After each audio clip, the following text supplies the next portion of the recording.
Thank you for staying with us. And now we're going to take a look at the front pages of the papers. And we're starting with The Nation. Ladies, are we ready?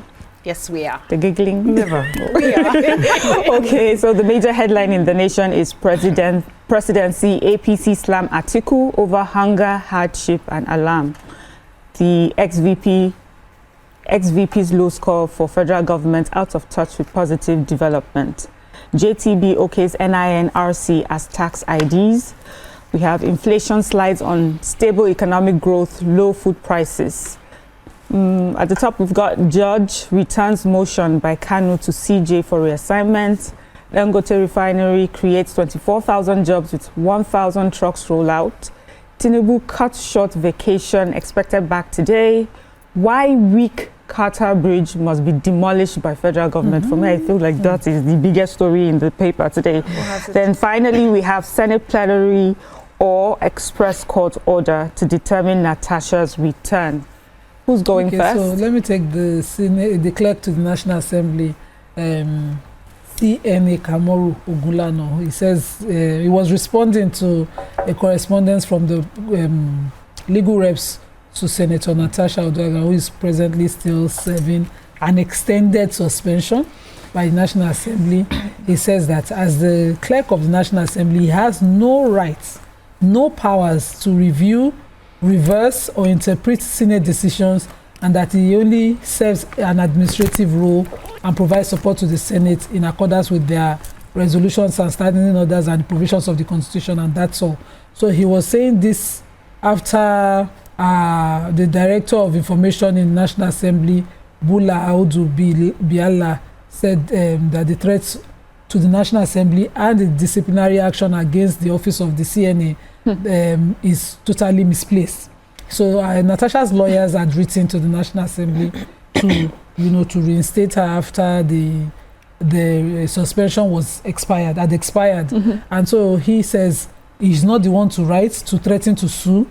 He's not in any place. He doesn't have any such powers to reverse it. It's only a Senate decision that can do that, or a court order. And the court order, when she went to the Federal High Court, she got an order that, not only affirmed, did not invalidate the Senate's resolution, but then he gave no binding order on the Senate to compel her resumption, and that he's not the one. So now it has to be a political matter that they measure that they must take. So for the Senate to sit and move a motion. And I'm wondering, are there no minorities in the House? For me, at this point, when the suspension had expired, the minorities have been automatic to insist, since they did not automatic the matter. The minority should be the one moving motions on the floor of the House, disrupting orders of the House to ensure that they see to it. Because if this is allowed, it can happen to anybody. They're laying precedent in the wrong way. So I have the major headline. Former Vice President Atiku Abubakar yesterday came under fire over his warning that revolution is imminent due to hunger and hardship in the country. Dismissing the alarm as a product of outdated thinking, the presidency and the ruling APC said that Atiku is out of touch with reality. Atiku and his party are stuck in the past, fixated on doomsday scenarios and revolutionary rhetoric. The presidency said in a statement made by the Special Advisor on Information, that's Bayo Adenuga, he said the country making progress under President Bola Ahmed Tinubu's administration, that it is curious that what Atiku can decipher is imaginary gloom. He said talk is cheap. Former Vice President Atiku Abubakar and his handlers are clearly out of touch with the positive development unfolding in our country. Their claim is that hunger is ravaging Nigeria, and their comparison of our situation to the unrest in France before 1789 revolution or the 1917 Bolshevik revolution in Russia is grossly misleading. They went ahead to berate Atiku for making a reckless statement. The APC National Publicity Secretary, Felix Moka, said only the former vice president sees hopelessness where every Nigerian sees hope. There was something he listed, which is a part of the achievement of this administration. He says that Atiku offered a subjective analysis, pointing out that Nigerians are already savoring the bold reforms. He said the presidential aide that he talked about inflation, saying that inflation had declined for 5 consecutive months, while the country recently posted a record trade surplus, with non-oil exports contributing nearly equally to the trade balance of 48.52% ratio compared to crude oil. He also said that Nigerians' foreign reserves stood at $32 billion when presidents assumed office, and now they moved it to 40-something. I wanted to get the exact figure. I can't see it here. 40-something dollars right now, showing that they've been achieving quite enough, and very soon many people will be able to feel the impact of the achievement of this administration. So I think we should go and sleep. Stop saying that people are hungry. Well, I always know that with these conversations like this, it depends on who's telling the story. Yeah. Exactly. And what facts they have on ground. Quite disturbing that every time someone criticizes the government, somebody from the presidency has to say something. Why do you have to respond? If what you are doing is right, just leave it. We will see by ourselves. Why can we have called them out for not responding, for not saying what they are doing? No, won't they earn their money for the PR? There's a job that they somebody has to be paid. Why can't you have in that kind of situation you have been paid? I think action speaks louder than words. Not in politics, but you need to be seen to be why doing. can you have the story why we Carter Bridge will be demolished? Let me take my story and mind my own business. So the Federal Controller of Works, Kainde Olukorede, has given an assessment of the Carter Bridge, and she says she was actually on a live TV program when she talked about it. She said the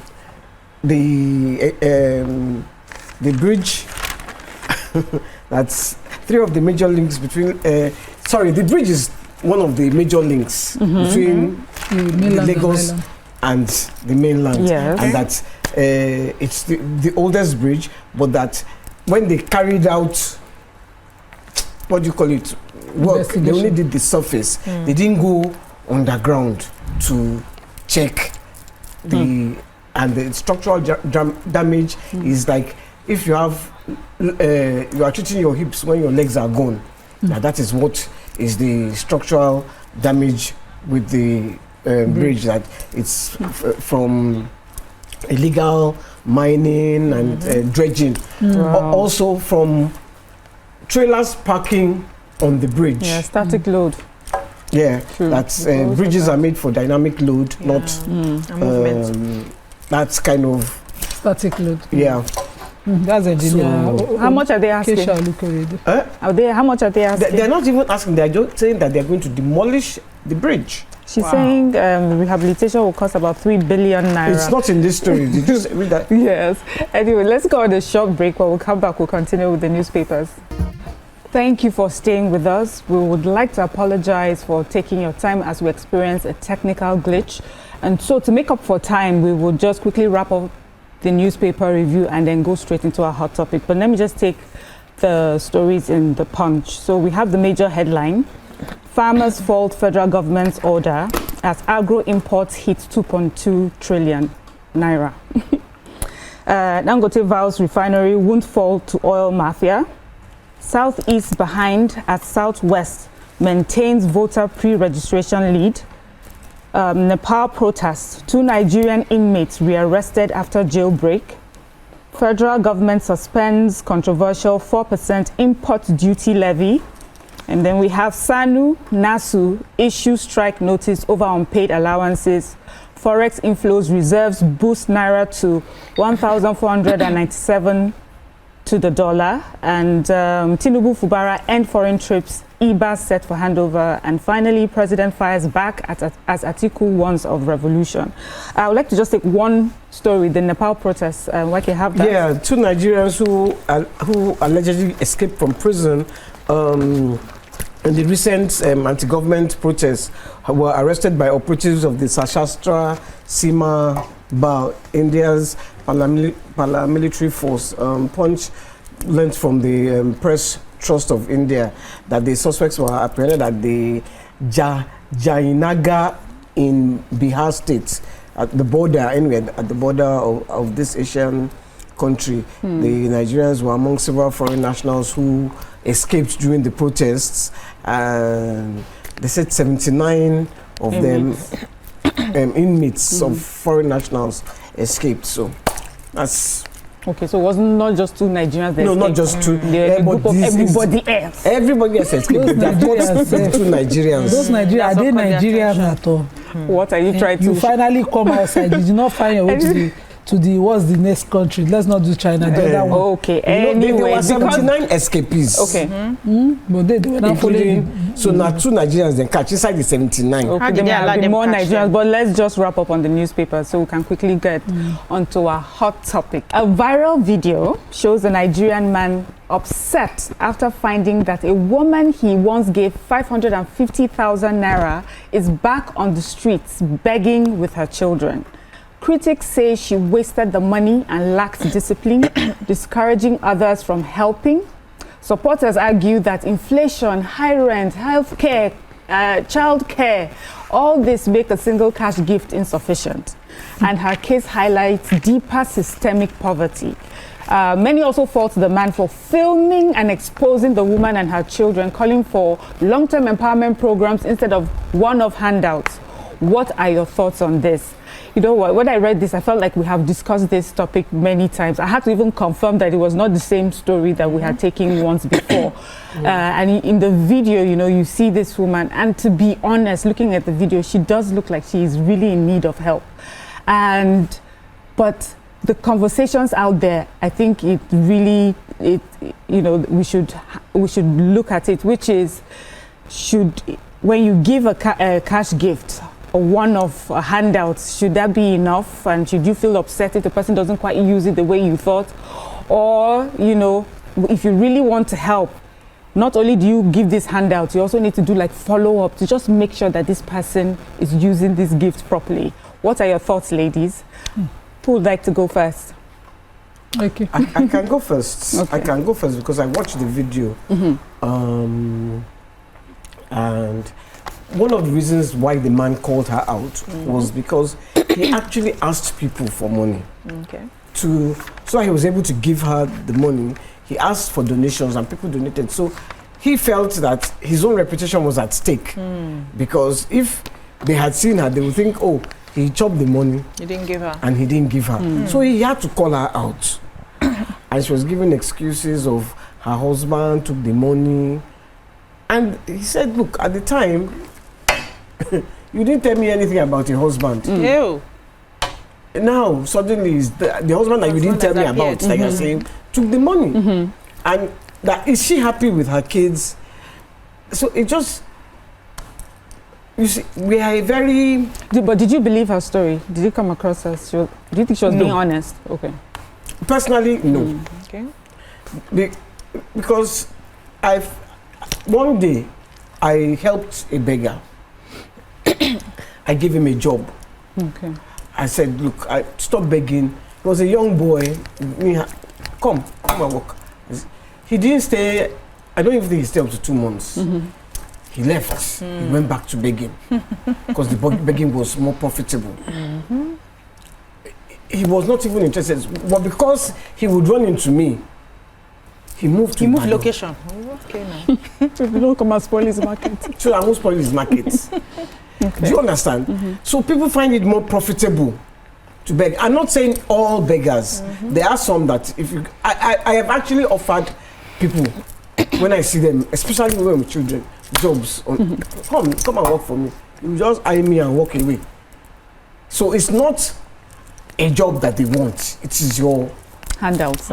Yeah, you know. So we find begging more profitable, and because we're very religious, I'm not saying spiritual now, religious. Yeah, right. That and the way to heaven is by giving you. So everybody wants to go to heaven. So everybody is giving out to go to heaven. I through that. Even those living in hell. Want to go to heaven. And he came to me straight. Oh God. Say, just take. Let me go to heaven. No, nobody's thinking, am I helping this situation? Really? Really? What is the solution to this situation? Bam. And now that guy, because she said that's how much she needed. Yeah. Where I think he made the mistake was he should have followed up. Okay, I've given you, because 550 naira is nothing to be sneezed at. Yeah. I've given you 550,000. Oh yeah, let's go and get the shop. Oh yeah, let's do this. Because now you know that, or maybe he didn't know at the time that when you give them that kind of, because for someone who is begging 550K, you just collected it and you are back on the streets begging. Okay. Let me try it. Okay, just before you join, please, I had forgotten to invite our viewers to join the conversation. So I would like you to join the conversation on 0201-635-2013 or 0902-416-3440, or tweet to us at TVC Connect using the hashtag YourViewTVC. Of course, we can have these conversations without you. Nymat, please. So we want to go to heaven, we'll give. You know, and I blame the scholars because they're not doing enough on this sadaka thing. It's my religion that promotes giving the most in this way. We give too much sadaka in the wrong way. So now you see them establishing Zakat and Sadaka Foundation to ensure that there is a collection of it and there is a proper channel of it. But a lot of us still believe that, oh, he's in need. He has one hand. Whether it's truly one hand or it's just disguising, we give because the intention to give is that you have with God. It's a relationship you have with God. And your business is not to verify how many bad people are taking advantage out there. Because you will give, because whether or not they are bad people, so that you don't miss good people who are desperately in need. But so what you are saying is that do your own and God will do the rest. Yes, that's basically how it's done. But now with time, I don't give. No matter if you like, knock my glass. For a while now, I don't give because there was a guy I remember back then, 1999, when I got into LASU for a diploma, and there was this particular guy in 2009 when I got married and I was in the market. He was in the same spot I usually see him on Ojo Road begging. He's always missing his transport fare to the same place. So I stopped it. From that day, I just made up my mind, never, no matter how desperate you are on the streets and you're begging, if you like, cry blood and walk past you, because I don't have any reason to verify it. There are channels now, which is one of the things I do on the Dorcas Cancer Foundation. Where I channel my sadaka, so I don't have to explain to nobody. Nobody has to know. I just do it and I keep my mouth shut. So there are better ways of reaching people in need. And the Prophet ﷺ too, because we are Muslim, mentioned that, you know, reach out to those who are not necessarily begging but are in need. There was a saying of the Prophet like that, and you use the emphasis of the neighbors to mention you can have somebody truly in need in your immediate circle and they are looking outside at one person that you think has all the costume of a beggar, and you know, and you miss it. And so those are really some of the mistakes out there. But this guy gave to somebody with a strategy.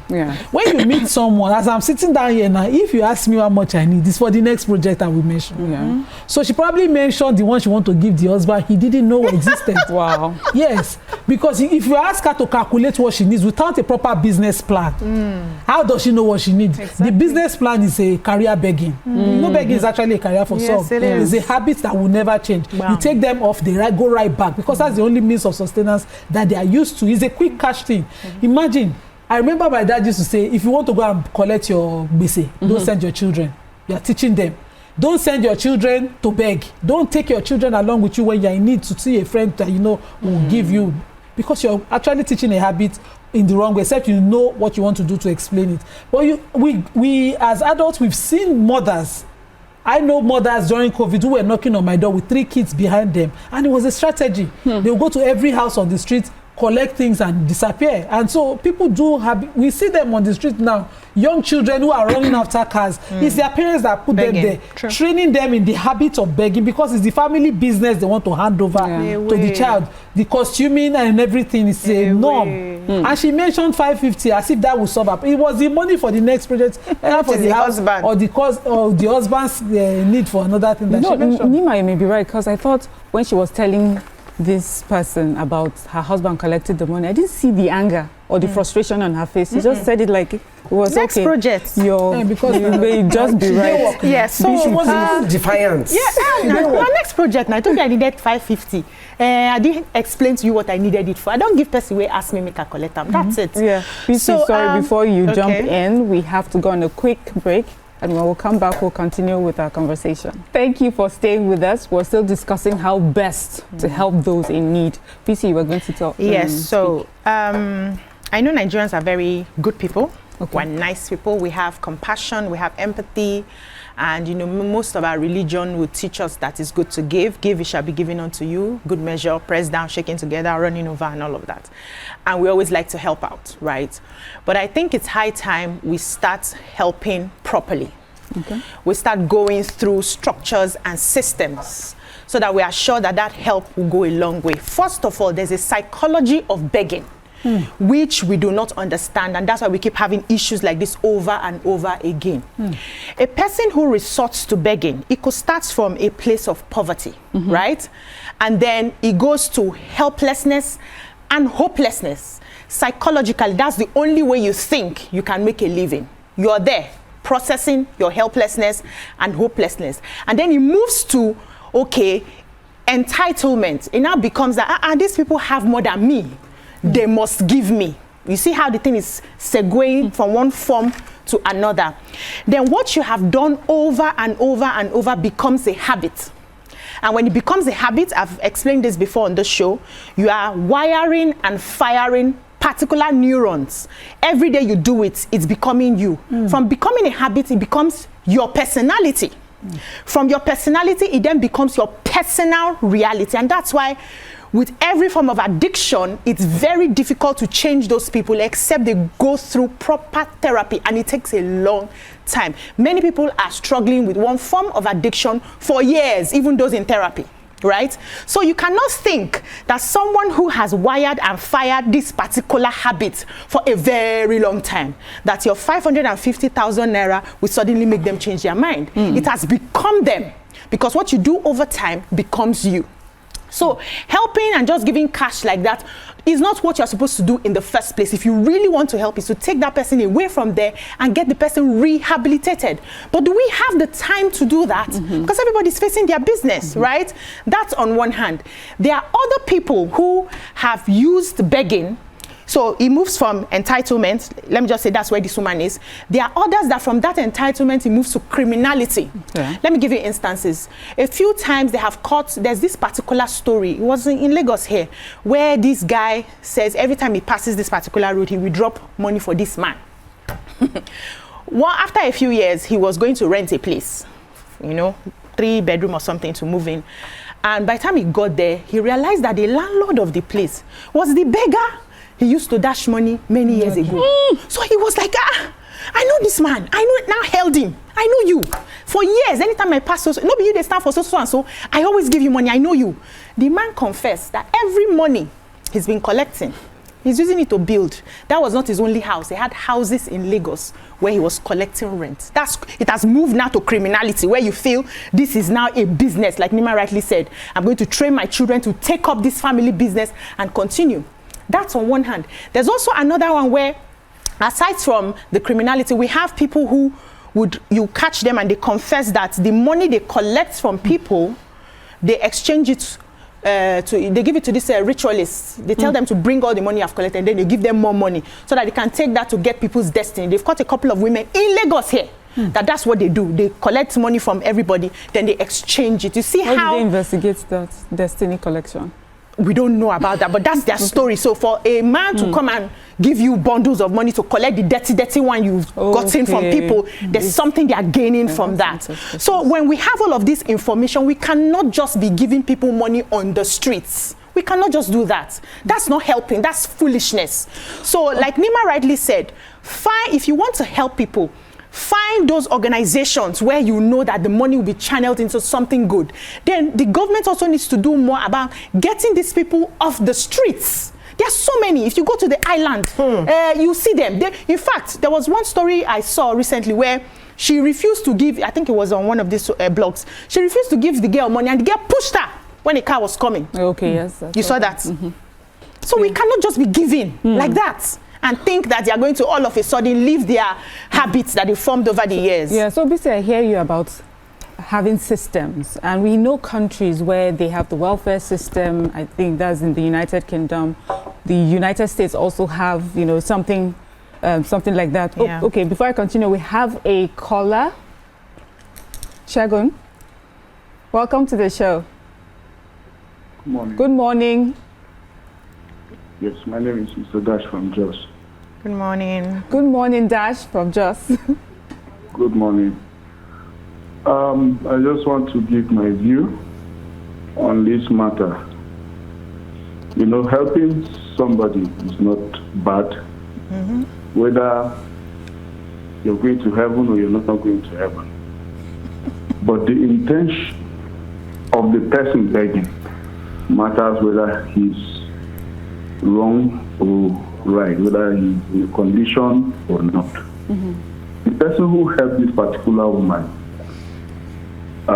he's not wrong by helping her.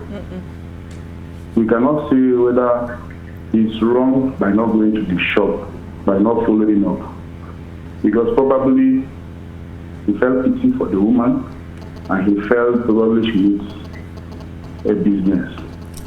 But where I see a problem is somebody is begging. They're looking for a daily meal. And if you give that kind of a person 500,000 to go and do business, how will they be feeding daily? It means they will still go back to the 500 and be feeding. So you should expect somebody like that to still go back to the street after the 500,000 has finished using it for feeding and other things. I felt the guy would have given, even if it's 200,000, and take the woman to the market. Okay. Probably shop for their daily meal. Okay. Right? Yes, Probably use 300 and give her 200 to start a business. So that she will now understand that she needs to use the interest to feed. Thank you, Dash. Probably before that 300 that they have used for shopping has finished, she might have saved some money that she can fall back to buy food for the family. But if you give somebody 500,000, meanwhile the person has been going out begging for daily meal, still expect that person to go back to the street after definitely that 500,000 will finish in due time. So I feel just like the other person was saying, you can look for... Thank you, Dash, for your opinion. For me, I think you raised a lot of talking points here, and you know, a few of them I was going to get to, but I was going to also talk about, you know, these systems that we talk about. Are these systems foolproof?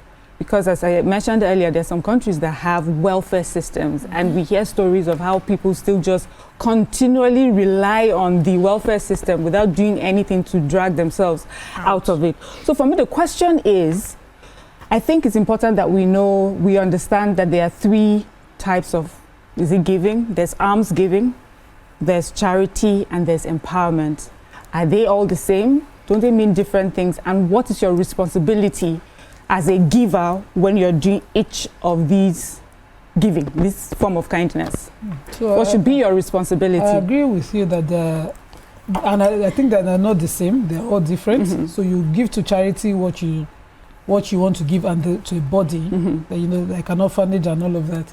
But empowerment is what you give to somebody that you want to get out of there. Yes. So it's not money. You don't throw money at it. Alms giving is what that 550 amounted to, and so alms giving is very popular more amongst us.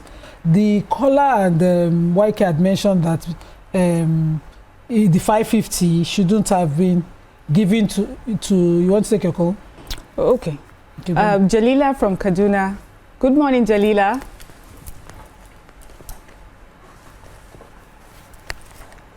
Jalila, can you hear us? Yes, I can hear you. Good morning. Good morning. Good morning. Yes. You all look amazing this morning. I love your hair, Miriam. Thank you. So I just wanted to reiterate the point Nima mentioned about the way, especially for us Muslims, because charity is one of the core practices for us as Muslims. We're encouraged to give charity, but not just about ourselves. The idea around charity is also to elevate poor people in the community, you know, to ensure an equitable community, so to speak.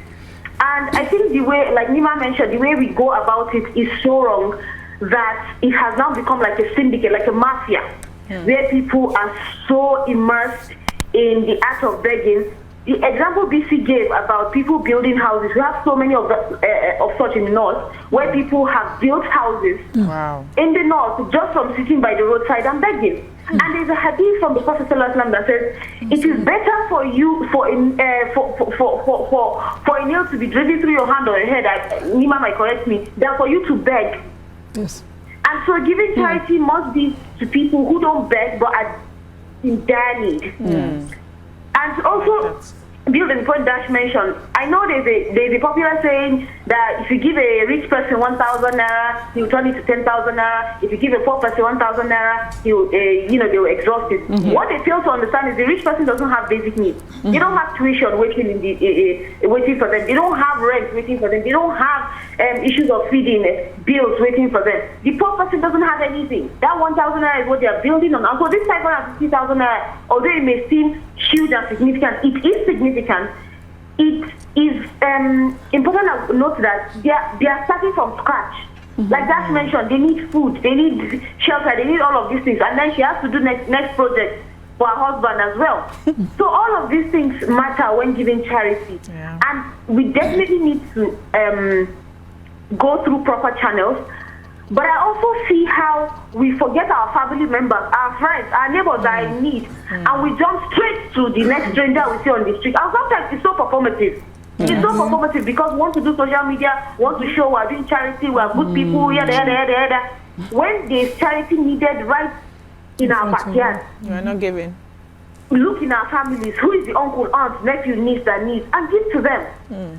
You guys have a wonderful day. Thank you, Jalila, for your contribution. So I completely adopt Jalila. But I was saying that, because the Dash and YK had mentioned that instead of giving her 550, she should have made sure she had food and everything.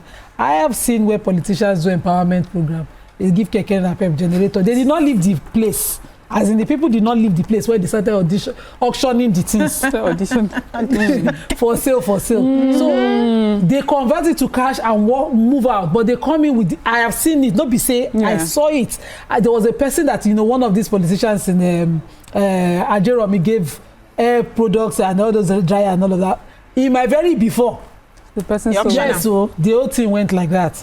I took time convincing because these were empowerment projects for after their skill acquisition, and they were supposed to go home and become better people. And I was like, you take your own, go open your shop, open your salon, and all of that. And within 2 months, she too did the same thing because she saw other people do it. And so they sold those things. I don't think I saw anybody from that was a beneficiary of that project that continued the skill. So people are who they are. And just as I said last week, there are good people and there are bad people, but we cannot all just, close our eyes to bad people so we don't miss good people. Do your good and let I'm not even sure that I can call them bad people. Because I remember when we first started, the shrine was a few years old, when I decided that some of my staff needed help. So I bought them Okadas. Oh, okay. It's good.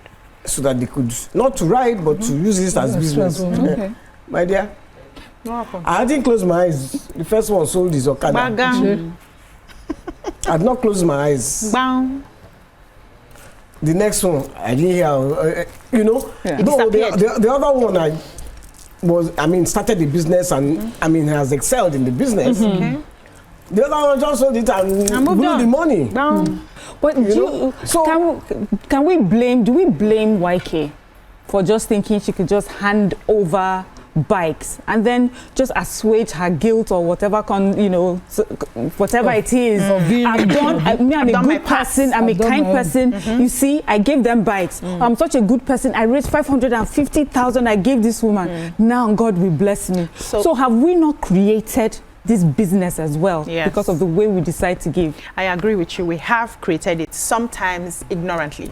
So she did it many years ago, right? So I will not blame her for that many years ago. If she does it now, I will blame her because she now knows better. Sometimes we assume that everybody can do business. Not everybody has the capacity to do business. Even the people that went to school to even study the business are struggling inside the business. Not to talk about people who are just trying to survive with whatever means. So sometimes you think you're helping, but you're actually not helping. You are reinforcing that state that they are in. Anybody who has gotten to the point of standing on the streets for so many years does not need your arms. The person needs rehabilitation. And that's why I will still insist that we need structures and systems in place, right? If we say, okay, well-meaning Nigerians coming together to open soup kitchens, I give a lot. I believe in giving, but I don't give lazy people. If you are lazy around me, you will not get 50 kobo from me. I give people that I see they are putting in the work. Sometimes you are putting in the work, but life hasn't balanced for you the way, you know, when God is buttering your bread, he has not sent the butter, you still have small bread that you're managing and you're waiting for God, just even if it's granules, give me, let me be waiting for the butter, right? So there are people that are hardworking, they are putting in the work, they are doing whatever they need to do. Those are the people that I will help. Because I know that if you come to me, you need a form of assistance. When I give you that assistance, one, you will appreciate it. Two, you will try to multiply it. And that's how I see that my help is going well. So we need Thank to... you, BC. Let me just... So sorry to cut you off. Well, Yakub would like to join the conversation. Good morning, Yakub. Good morning. I'd like to join it. Good morning, Miriam. Good morning, everyone. Good morning, Yakub. Good morning. Yeah, let me take it where the Obi stopped. Obi says that he likes giving, she likes giving, but he does not like giving people like that, people sitting down and ask for the money. Yes, you can be scared for that, but I can tell you for the fact, there is a lot of professional beggars. I've been victim of those people like 2 or 3 times. Let me give you 2 examples here. Number 1, there was a day I sit down in front of my office. Someone walked towards me and then he said, Alaja, please, I'm living close by in your 2nd or 3rd street here. My child got accident and then was lying down in a lawsuit in Ikeja. He needed 2,000 naira to transport himself there to go and see this. I said, 2,000. What do you want to 2,000 from here to lawsuit is just less than 1,000. I said, please, he wanted to buy, so he just give me can't story. I said, okay, no problem. I give this 2,000 naira to this guy.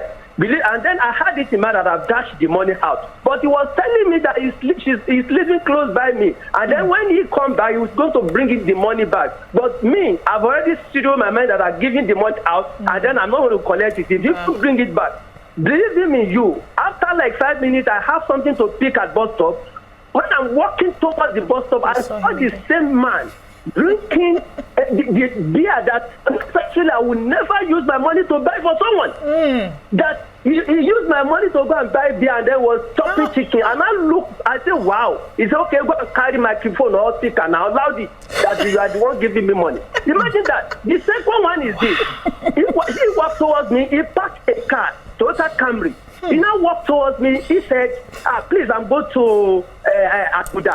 And then my car, the fuel is almost finished. This. I should raise him 5,000. Please, I said, I don't have 5,000. Okay, take 2,000 naira. I took to this man. After like 2 weeks again, he forget I will another client. After area, the same man walked towards me that the motor guy, the fuel is almost finished. I look at him and say, I'm very stupid. He said every time the whole fuel is finished in your car. This is how you are collecting money from people. I better get out of my place. That one is called 5 bar. They will come to the mosque. They will tell you all sorts of stories. Their father is this, their daughter is this, their and then they will go to another mosque. They will be going from mosque to another. So it's only God Almighty. Allah can just help every one of us. If you give, don't forget it that you have already given, and if you forget it, that can God bless you guys. Thank you, Yakub, for your contributions. We need to go on a short break. When we come back, we'll continue with our conversation. Stay with us. Thank you for staying with us. We're still discussing the begging culture in our country and how best to participate. BC, you were... Yes, I was just wrapping up my thoughts, which is I've said that well-meaning Nigerians can come together and maybe set up soup kitchens where people who are not able to feed can just go there and eat. So we know that that one takes care of at least your feeding. Then you can go out there and look for work. Then also we need to encourage people instead of just handing them money. Find something to do. There are a lot of people that are looking for sweepers. There are a lot of people looking for people to wash plates. You know, just make space for people to have something to do. Even if it's small money they are earning, they can work their way up from there. The problem I see is a lot of these beggars are used to free money, easy money. You know, throw away leg, collect money, that kind of thing. People who put in the work understand that there's no free lunch even in Freetown. You have to sweat to see every 1 naira that you see. And so when they give you like that, you assume that because they are giving it to you, maybe the person even giving you has not even sorted out himself or herself, but because they see you in a dire situation and they say, let me just, you know, show mercy to this person, you now assume that they have more than enough. That's why they are able to spare. So we need to stop training them to be in a position where they are constantly waiting for somebody to bail them out.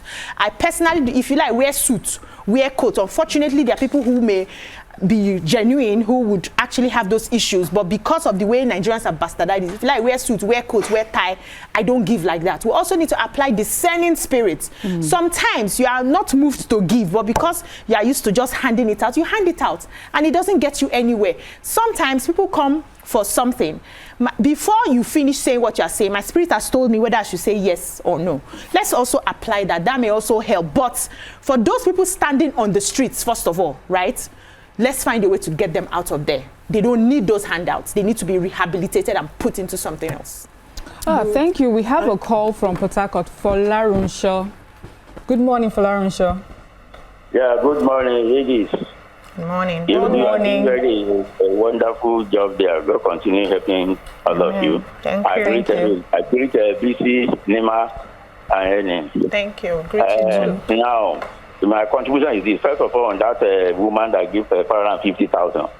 Let's talk about the reality of Nigeria today. What is 550,000 to do business? If you give somebody 550,000, you don't give him money to be taking care of the family. I don't know how many issues the woman get, whether 2 or 3.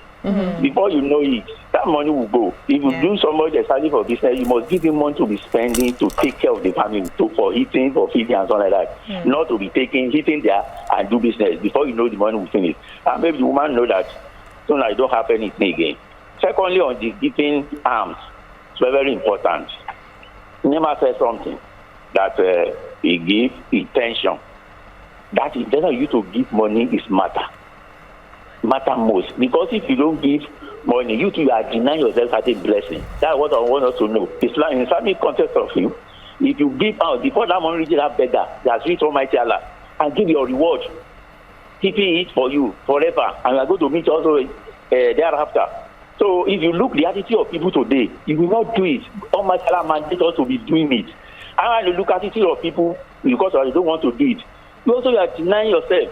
You should not think that when you give some money to somebody, you are give that person only that person you do free for. You do yourself also free for. In that case, you too now know that the blessing you want to get from God is what you need to target, to focus. Not only God is so great.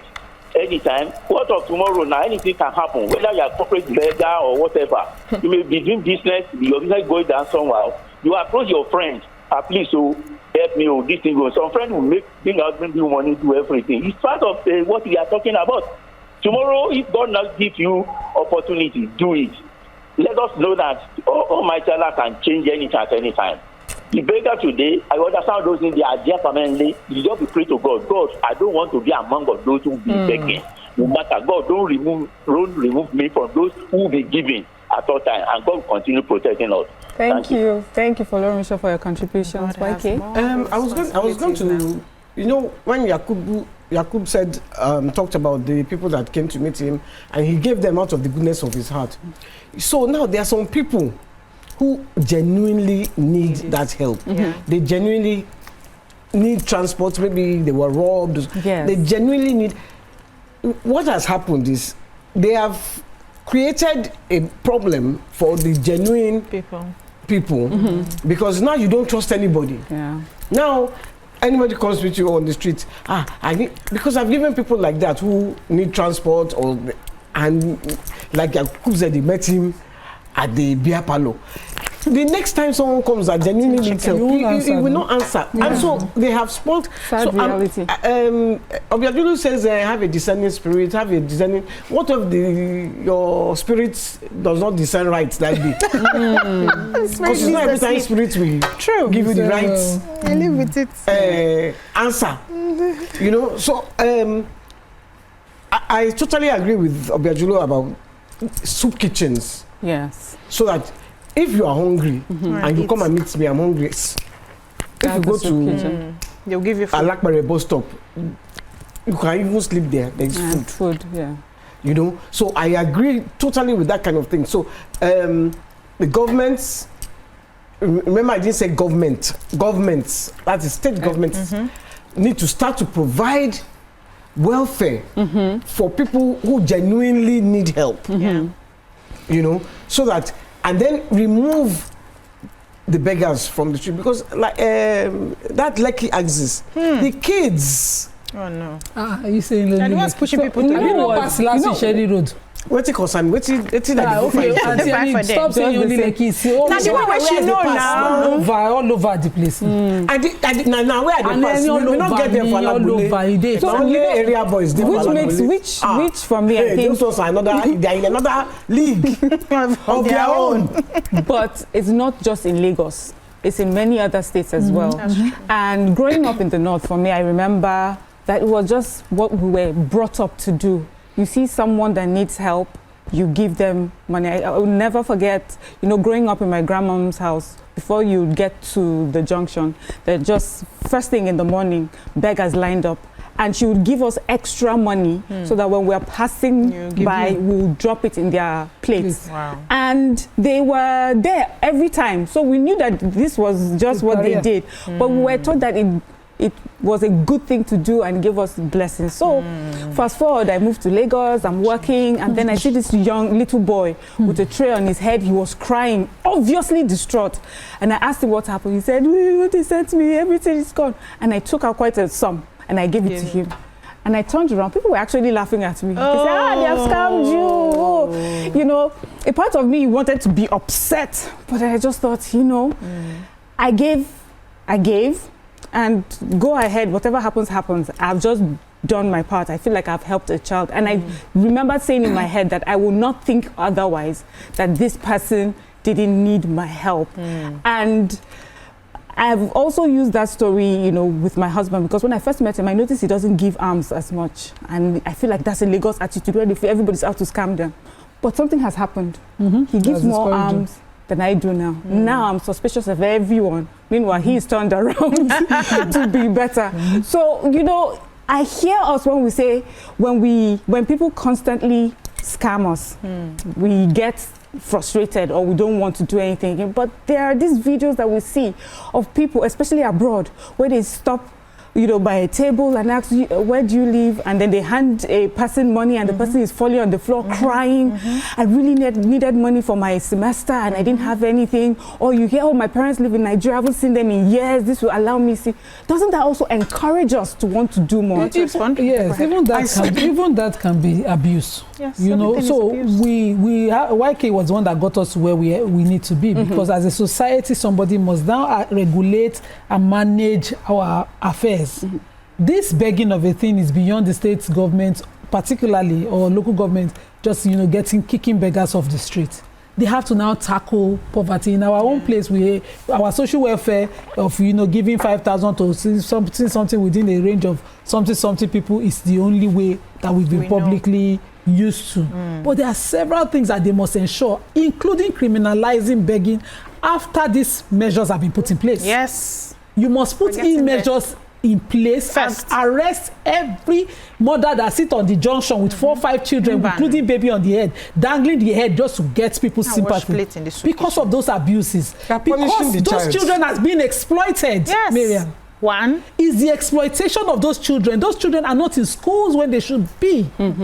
We see little children, those ones in Alakija, God is watching people. Little kids, they have been trained. They have been trained to stay on you. Possessive begging, you know, they have been trained to stay on you. If you're in the car and your kids are eating, they have been trained to give you a particular, they've been trained. And that exploitation has to be controlled. Somebody has to do something about it. I agree with you. Okay, you want to go ahead?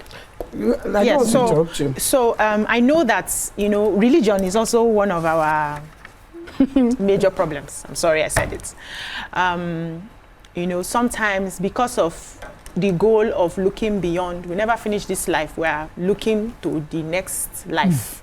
We are here preparing for the next life. We've not seen, we are not sure, we're told, so we're preparing for the next life. So there are some things that we want to do so that it ensures we get a good place. You know, those mansions, you know how people do it. And sometimes we do not apply logic, right? There are some, if we are looking to have a better society, there are some wirings that must change. So give and teach your children to give.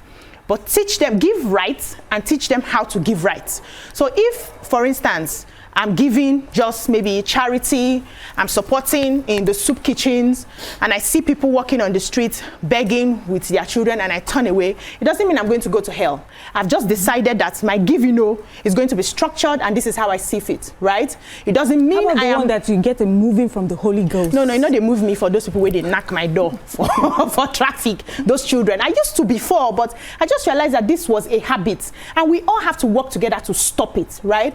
All over the world. I remember the first time I went to New York, and you know, you see them, they are there, even with all the soup kitchens and everything. You still have a few people who are there, but from time to time they try to sanitize the place because now you don't have an excuse of where you are going to sleep if you are stranded. There are hostels that you can go in and have shelter. You don't have an excuse if you're hungry. There are shelters you can go in and eat. So that exactly what Nymat is saying is by the time we put those structures in place, now we can drive them from that place and criminalize those people who are still insisting that begging is the way. If we keep doing, just give because of God, you know, when you give, your soul will go to so and so and all of that, we are also part of the problem. We are training them to continue in that way because we're enabling them. We have Stephen from Abuja. Good morning, Stephen. Good morning. My name is Stephen. I'm watching your program. I really appreciate that. There are a lot of people who their mindset is made up to be begging. And Bible will say if anybody is not working, Bible says don't give them food. It's in the Bible. I like the way this our sister that brother said, you know, they say what they call giving by leading by the Holy Spirit. But by discernment, I should say, it can be given by God can instruct to give somebody who the person must not be a beggar. As well. I remember one time in Abuja, I live in Abuja, there's a particular guy in a shopping center that gave money just forgot to me that all this task for collecting pure water that I needed to buy another one. And I was confessed about 9 years ago. I gave him that money. But I was so compassionate about the way this Z and Z that was doing the business. You know, after 9 years later, I met the same person in their 10. The same thing that he told me about 9 years ago. He still told me the same thing. That the type of collecting to pay water. And I don't forget feces. Now, code you know, don't use the code. He already walking away from me. I couldn't hold it back. I called it back. And I said, I know you very well. I remember you. How many years ago in that too? This same thing you told me, the same thing that you said, that I gave you money. I still say the same thing. I said, go and look for what to do. Please, people are very lazy. They are who are making money by begging. Beggars, they are building houses, buying cars in Abuja here that you don't even know. Now you see them in the club. So even though you don't give anybody money, it doesn't matter if you don't go to heaven. That's not the prerequisite to go to heaven, whether you give or not. It is not the prerequisite. The Bible says, "Except man be born again, you cannot see the kingdom of God." Period. If you want to give, let God let you some time to give somebody money. It might not be a beggar, so to say. It might be your friend, it might be somebody who's related to you, or your friend. Sometimes I give my friend money by discernment of the spirit. I can design. I can make money. I call somebody, send me your account, and I give the person. Thank you. God bless us. God bless you too. Thank you, Stephen. Let's go on a short break and we'll come back. We'll conclude the conversation. Thank you for staying with us. And now we're going to conclude on our topic. Just in conclusion, maybe, I'd heard everyone talk about how we need to pack up the beggars and take them somewhere and provide proper welfare, have a system that works. And I agree with you. But I do know also that our country is quite a religious country. And I've heard a couple of Christians say giving alms does not lead you to heaven. But I would like to refer us to Matthew chapter 25, verses 35 to 40, where Jesus says that, on the last day, righteous people will say, "When did we see you, Lord? We've never seen you." You say, "When I was hungry, did you give me food? When I was in prison, did you visit me? When I was, for me, that is a message that says that it matters that you give. Because when you don't give, when you get to heaven's gate, you'll be asked why you didn't do that. But just in conclusion, because I don't conclude now to answer you. Yes. Because let me answer that question. Okay. When I get there. Yes. If I get there. Yes. But we didn't say we shouldn't give. We just should give rights. We should give rights. Look, Shrine, people come in. I met one guy, he came with Bolanle Austin Peters. He was on, and I just was surprised. Everybody at Shrine knew him, and they were greeting him, and he was greeting them, and he was giving them money. So I said, how do you know them? He says, because when I was in need, this is where I stayed. Oh, and they helped. I stayed in this, and nobody asked me any questions, nobody said anything. That's they helping. let me stay here. Yeah. So you people, so the access that I gave, we gave as an organization, opened doors for him. Opened his doors. So, okay, let me wrap up with this. 2 Thessalonians 3:10. Okay, before you go, for he who does not work should not eat.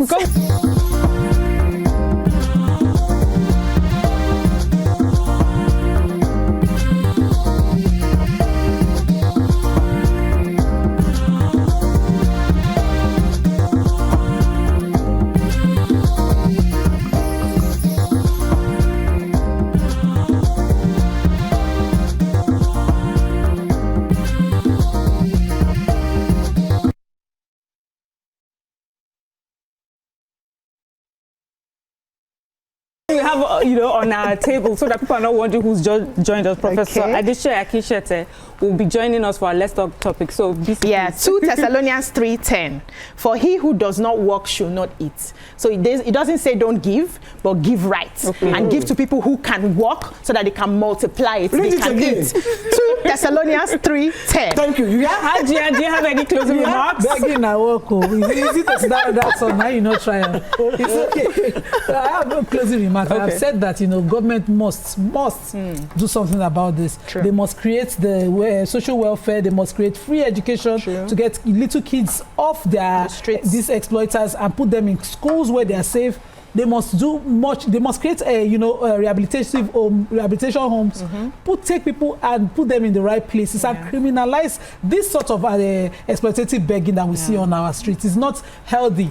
For the mega city plan, for instance, for Lagos, which mega city in the Dubai and the Saudi that you go, do you see beggars on the street? And these are cultures that encourage giving more than even when they give. Okay, ladies, thank you for a holistic conversation. But let's go on to our Let's Talk. We have a very important guest with us. As we know, September, the spotlight is on most vulnerable amongst us, our children. As the world marks Childhood Cancer Awareness Month, behind the statistics are real stories of courage, resilience, and the urgent need for awareness, early detection, and support. Joining us today is Associate Professor Adeshe Akinshete, a leading voice in pediatric hematology and oncology, and a board member of the Dorcas Cancer Foundation. With years of expertise and a passion for saving young lives, he will help us unpack the realities of childhood cancer, the myths that surround it, and the step every parent, caregiver, and community must take to give children a fighting chance. This is not just a conversation, this is a call to action. And to join us for this conversation, remember you can call us on 090-241-63440 or tweet to us at TVC Connect using the hashtag YourViewTVC. Professor Akinshete, you're welcome to the show. Thank you very much. Good morning. Thank you for Good morning. I feel like our conversation that we've just had would work very well with what you're doing, because that you are committed, to saving lives, and that takes a lot of sacrifice. So for us, I think the first question is why. We know that September is the month that's been used to highlight childhood cancers. What is the message that Nigerians should be paying attention to, and how can they participate in this month's awareness?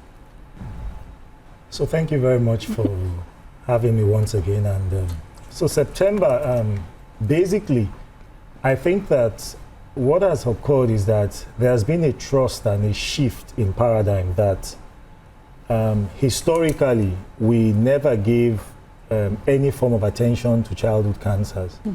So what used to be was that breast, prostate, colon, adult type cancers were the emphasis for conversation. But along the line, the World Health Organization realized that, look, there are these vulnerable ones, and we need to actually dedicate a month to talk about the problems that they have, raise their awareness, and interestingly, let people realize that with childhood cancers, we can achieve cure. So we are not talking about managing the pain and the sorrow and just leaving it out. No, we're talking about actually getting cure restoring the kids back to life and integrating them back into society. And we started late in Nigeria, but I think that we're accelerating our understanding of what we need to do. So we're trying to do a quantum leap. We don't want to move from 1 to 2 to 3. We're trying to move from 1 to 10. And that's why all these concerted voices, Dorcas, several other ones in the play, and the media, which is instrumental to get the right kind of information, create the right buzz, and get the people to understand that, look, we have a stake in the tomorrow that we wish for our kids. Because it can happen to anyone. Yeah. So when it comes to children, doctor, many of us try to pay attention, right? And I've heard in some quarters that sometimes a sickness just keeps going on and on and on. You keep going to the hospital and they keep saying either is, you know, the names of the sickness where we know they pass. It's either it's malaria or it's typhoid. It's malaria or it's typhoid. And it takes a long time for a parent to now realize that this is beyond just malaria and typhoid. What sort of advocacy is, you know, this foundation doing in such a way that we don't wait for only September to make noise about it? Lots more parents need to be on board. So thanks. I mean, you've raised something very valid, and that's that when it has to do with our kids, you know, parents want to get it right the first time. So let me just put it out there that in most cases, the healthcare ecosystem fails the children and their parents. So let me give you so we did a study some time back which we published, and we looked at the first time a parent gets access to the healthcare system to when there is a diagnosis made. You have a time frame of close to 39 weeks.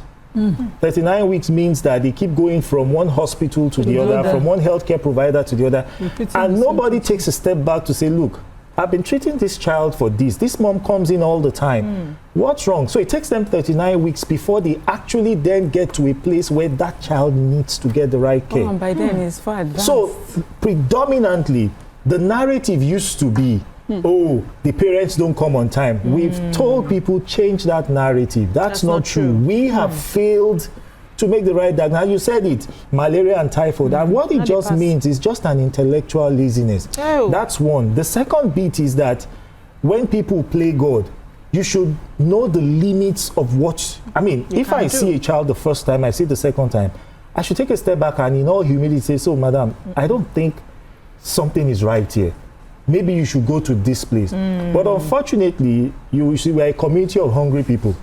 So what drives us is our baseline hunger. So rather than me taking a step back and say, look, let me do what is right by you and your child, I'll just say, okay, let's go and do this test. And those tests don't even add up to make the diagnosis. So it takes us close to 1 year to get a diagnosis. And by that time, if we had caught it at the 6th week or the 7th week, so what the foundation did was flip the script and say, look now, take the training to the community, take the training to the nurses in the periphery, take it to the medical officers in the periphery. I'm of no use to the system if I sit in the university teaching hospital and I get the children at stage 4 when I can get them at stage 1. So now we're now teaching community health workers, we're teaching nurses, we're teaching medical officers to say, these are the common things. A mother brings a child to you, he has a fever, you've been treating a fever for 4, 5, 6 weeks.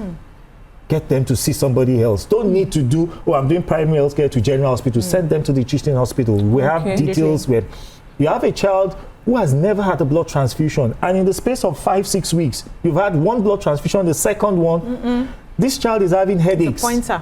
And these headaches don't just seem to go away. Headaches in the morning, headaches in the afternoon, headaches at night, on Saturdays, headaches.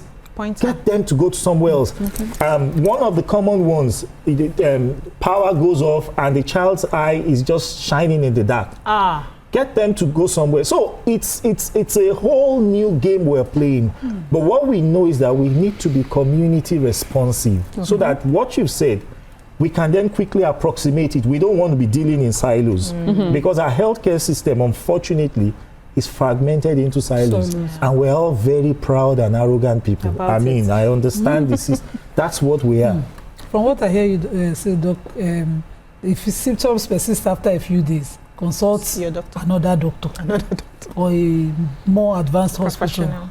But with this change in measures that the foundation has been doing in training, healthcare providers, have you seen changes in the way the reports of children with cancers has there been improvement in the numbers that you now get, and are there much earlier detection? So thank you very much. So the first thing let's just put it out there that the real heroes are the children and their parents. Yeah. Healthcare providers are no heroes. Right now. I don't agree, Sharon. Right now. I'm saying it with all the modesty. So why I'm saying this is this. I signed up to be trained for this role. Okay. I am doing what I want to do. Okay. So it's a privilege that a mother takes a child and brings to me. And I realize that every day, and I tell the people I work with. So we don't then say because we have the privilege of them bringing their child, we're the heroes. We aren't the real heroes are the mothers who go through grueling nights, the fathers, the children who go through grueling pain. They didn't choose it. So so when we put the perspective right there, maybe we can then address the real elephant in the room. So back to you. When we started, so the first set of trainings occurred about 3-4 years ago. Now we're seeing more referrals from those places. So health workers in Ogun State were trained. Health workers in some parts of Lagos State were trained. Now we're getting good referrals. Averagely now, we see over the last 3 years, we see 120 to 130 new cases every year of children. Historically, we used to save maybe 10% of them. Now we're saving 60-65% of them because we're getting them early. We know what needs to be done. We get financing which is dedicated and smart financing through Dorcas Foundation. We don't want walk-in donors, so we refer them to the foundation because we also want to be able to track what they are donating. They need to get feedback. Those are the things we've done over the years that didn't give us the right data that we wanted. So now we tell them, go to this foundation. There's corporate governance. For every kobo you give them, you get a feedback. Okay. Then the other thing is that when somebody gives money, they want to have a good story to tell. So we give them the feedback of the children that they finance the care. Some of them are in schools now, secondary schools, financed by donors. Wow. We have those we've treated who've gone through university. We have a medical student in training, a nursing student. So all of those things tell us that, look, the initiatives are working. So what we need is to scale up. Okay. And finally, before we go to other things, is that we've now seen that for us to get better outcomes, we need to do finer diagnosis. That costs more than an arm and a leg. It costs a neck and the head. Wow. And so that's where we're going to now, so that we want to push our survival data forward. Thank you, Prof. Let's go on a short break. When we come back, we'll continue with our conversation. Thank you for staying with us. We're still speaking with Professor Akinshete on childhood cancer and Dorcas Cancer Foundation. YK had a question. Yeah, I was going to ask how, because this is a laudable project and I know the foundation, and I mean, definitely this year Celebration is going to contribute something to the Dorcas Foundation. Amazing. No need to clap for me. No, but it's we didn't clap for you. We're clapping for Celebration. No, we're clapping for the children who also be receiving this. But how do you get support for this foundation? Because it cannot be easy. Well, thank you, ma'am. So it's quite a challenging thing. But what we know is that Nigerians are giving people. They support laudable projects. So we usually will do webinars where we, appeal to the public. We do fund the child initiative. So when we make a cancer diagnosis, we get the parents, they have a consent form which their rights are read to them, and we let them understand that we need to get funds to support your care. So if we take one of the commonest cancers we see, acute blood cancer to treat in children, the treatment is for 3 years, but there is an intensive phase where the child comes into the hospital for 6 months. That blood cancer would take about 10 million to treat. So we've done the buckets of the cost, what they need for drugs, what type of drugs. There are newer types of drugs now that you can use, but we don't go that way because the financing is not there. So then we then appeal to the people and say, oh, this person needs 10 million to complete care. And then people begin to make donations and they get feedback on how the funds have been expended, because we find that that's the major thing that makes them return. Oh, I gave them 100,000 naira. They used it for this, and they gave me to the letter how much was expended on this child. So all of that has pushed us to push the boundaries of care. So all the common cancers we treat, we have their cost. We do some variations, as to inflation and all of that. And then we get it out to the public that this person, and then when the kids finish, we still go back. X child needs to go back to school, because the truth is that every parent, by the time they are done with the treatment, are flat out. Thank you, Professor Akinshete, for your insights. Sorry, we've run out of time. And also for your commitment to saving lives, and also to Dorcas Cancer Foundation for doing the good job. This is what we've come to the end of today's show. Can I just say something? We have completely run out of looks time. Like our governor. Okay, but we have come to the end of today's show. Thank you for joining us, and we'll be looking forward to seeing you tomorrow.